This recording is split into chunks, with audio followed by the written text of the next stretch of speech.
continuing on with the one-on-one choice, and we had gotten to chapter 6 and part 4. To continue, we must face the very real possibility that our sexual desire for our partner may wane, or our partner's sexual desire for us may wane. In my first marriage, our sex life fell apart after the wedding day. My husband's sexual interest in me permanently waned. He came to me only for the most perfunctory of sexual releases. This pattern held true in spades for my hand fasting to Don. Once we had bonded, Don chose a celibate lifestyle. I had to then choose whether or not to accept that. Although I was only 25 when we joined forces, I did accept that, in my fashion. Out of 16 years together, I too was celibate for 7 of those years. For the other 9 years, I chose a lover whose motives were pure and whose love for me was genuine. Don gladly agreed to this discreet arrangement, for he grasped that I needed a lover, whereas he did not.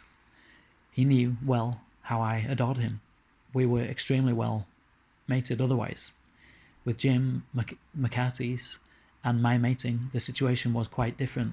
His sexual interest in me has not wavered through all of our years, and all of my different sizes ranged from £110 when he met me down to £80 for several years during the rare contact, and then gradually up to £175 over the next many years, and facilitating up and down ever since. He loves all the varieties of me, he says. Sometimes you are a nymph, sometimes you are a cherub, but you are always you. Bless him. When the sexual chemistry holds true, married love is the best of all. We as couples learn each other's bodies and preferences. We can become the best lovers in the world to our mates. I love that process of finding ever more unified and harmonized ways to share sexual energy, or, to put it another way, to share playtime with our bodies and the Creator in the fields of the Lord. We never know when we may marry, what will happen to our sex lives, and in terms of keeping our energy bodies flowing clean and clear, we cannot be attached to any particular outcome. This is the key, not being emotionally attached to any particular outcome. Don't have any specific set in stone expectations, because I guarantee you those expectations will be dashed in almost all cases at some point. To continue, people must be true to themselves. Our challenge in marriage is to love our mates for exactly who they are. Yeah, not try and change people. We need to truly be ourselves and love ourselves for who we are, and we need to love other people for who they are and not try and change them. I've had girlfriends try and change me in the past, and I've tried to change girlfriends in the past. It's gone both ways, and it's never worked that way. That's never ever worked. One powerful resource in marriage is simple tolerance. Sexuality is never completely the same for any two people, that's true. Depending upon what people's first sexual encounters have contained, they may be sexually aroused by a vast array of different characteristics or features, and our mates are depending upon us to make those preferences acceptable to help them come true for him or her. These are toxic sexual patterns in marriage that we need not accept. Like the infliction of pain, just say no and leave the marriage if the abuse does not stop, for there is a danger of not only to ourselves but to our children. But for quirks that seem harmless, we do well to approach the marriage bed with an accepting and flexible attitude. Those who seek as a united couple for a way to be together sexually can find a way. So hold on to tolerance and remember the true affection that underlies our sexuality. That true affection is one size fits all. Another resource is very helpful in keeping us clear in yellow ray sexuality is patience. Marriage is not a test ride. It is not a vacation. It is the long haul of the coast-to-coast trucker.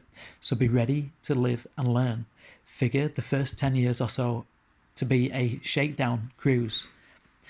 Step up to the plate when our mates need us to understand that they like X-rated movies or velvet ropes or locations for making love that to us do not seem appropriate. Avoid the authorities, mind you, but let us see what we can do to be done to accommodate the individual tastes of our mates. They are depending upon us for the fun and goodness of their sexual life, and it is a natural function, not something to shrug off as unimportant or to cringe from as crude. We pair off in marriage. It is well for us players with a capital P to recapitulate the red ray attraction and the yellow ray romance that preceded the decision to marry. Make dates, put quality time into just being together, even if it's expensive. Our sex lives will thrive when given time and attention.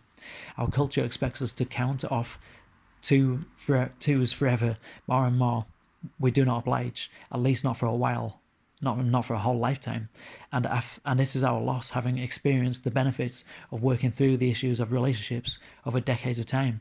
I can say that the two most beautiful things in my life are my memories and living experiences of being companioned by two fine men, Don Elkins and Mick, my nickname for Jim McCarthy.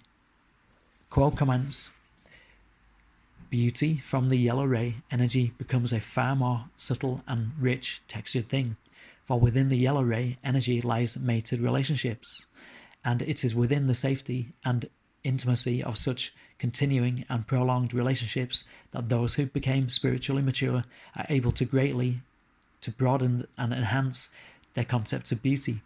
The qualities of a mate can be imperfect in the extreme, and yet, over a period of time, and the blessing of ever-lengthening shared history, the entities within the mated relationship become so ever-drawn with the patina of loving and being loved that even the homeliest entity becomes perfectly itself, and therefore beautiful because it is that person.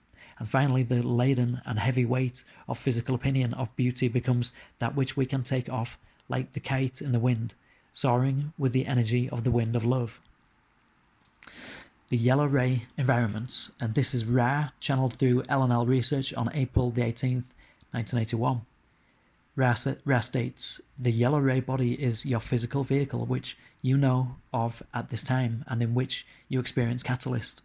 This body has the mind-body-spirit characteristics and is equal to the physical illusion, as you have called it. Our red ray chakras correspond with the elements which have a body complex. Orange ray chakras correspond with the world of nature, in which the animals especially have a mind-body complex. Our yellow ray chakras correspond with us in our everyday lives. We humans have a mind-body-spirit complex. The yellow ray is the chakra of our humanity. It is more than our bodies. It is that capital I that is reading these words. Our heritage coming into the 3D is a grey ape body with its instincts and mentality. Within third density, we hope to become more than an animal. We hope to discover and develop the spiritual part of our mind-body-spirit complex. At least a limited sense of moral and ethical consideration is an element of the psychological makeup of every mentally healthy person. Dewey B. Larson, whose receptacle system of physics so well coincides with the Confederation philosophy, calls humans ethical biological units in his book Beyond Space and Time. To be human is to have a conscience, to know that things are not always black and white, and to wish to become more than we are, even as we continue to live in the grey area. We humans have a yearning so strong that it has found expression in every society on earth. It is our yearning to know and to worship the Creator and to honour that which is sacred. The true human condition is of the divine discontent, as Jos Origa Y. Gassett said. Along with that yearning, there comes a desire to know what is right and wrong, what makes things right and what makes them wrong, the quest for right behaviour by nature. Questions of polarity are not simply something the Confederation thinks are central. Psychologists will tell us that they are built into our human nature. It is important, as we get a grip on yellow ray issues, that we see ourselves as fully human and that we define our humanity in terms of our hunger for a way to live faithfully and to use our wills to make good ethical choices. The yellow ray is the last centre of our energy bodies through which the infinite love light energy of the Creator moves, or is blocked, before it reaches the heart chakra. It works with the most central relationships of our lives. The yellow ray is the centre of profound power, the gateway to our heart chakra. It is important for us uppercase players to recognize our yellow ray issues as they arise and to remember to keep our energy bodies clear while we move through the feelings and through the thoughts which they produce.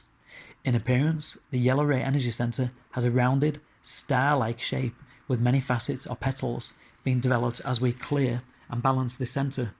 I like to think of having a golden flower in my belly. Since each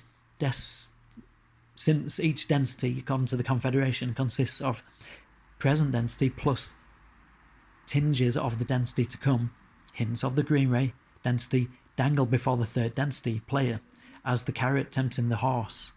The shining and utterly affectionate energies of the fourth density positive are intended to lure us towards to seek unconditional love. In actuality, at some moments we may find these lessons of love too difficult to face. We will turn and head back to the known territory of second density. In our supposedly third density societies, we humans have repeatedly succumbed to the old familiar lure of second density territorial violence. In the minds of many heads of state, from Caesars and emperors to the present, there have been a great leap of aggressive ambition. Instead of being content with defending our local territory from invasion, many leaders have chosen to conquer large swaths of the entire world. In both nation-states and multinational corporations, violent aggression has repeatedly won out over civilized cooperation and curiosity. As uppercase players, we cannot afford to make such choices on the personal level. We cannot forget that we are all one. We need to recall that when we harm another's body, we are harming our own bodies. When we hear again the political excuses for war, or when we are cut off by a rude driver in traffic, we need to remember the truth of unconditional love. No, it is not correct solution to kill others unless we are defending our homes and families against aggression. No, it is not a correct solution to meet another's rude behavior with anger. We are on earth to find the love in this moment. Yes, you can't fight fire with fire. You can only fight fire with water. You can only fight hatred with love and tolerance. Okay, to continue, our general human tendency is to divide the world up into us and them. It is much easier to exclude people who are not like us than find the commonalities between us and other people whose ways are not like ours or familiar to us.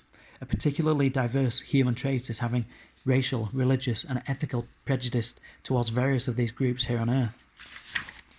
The Confederation says that indeed each race is different, but the difference is not in skin colour or soul value.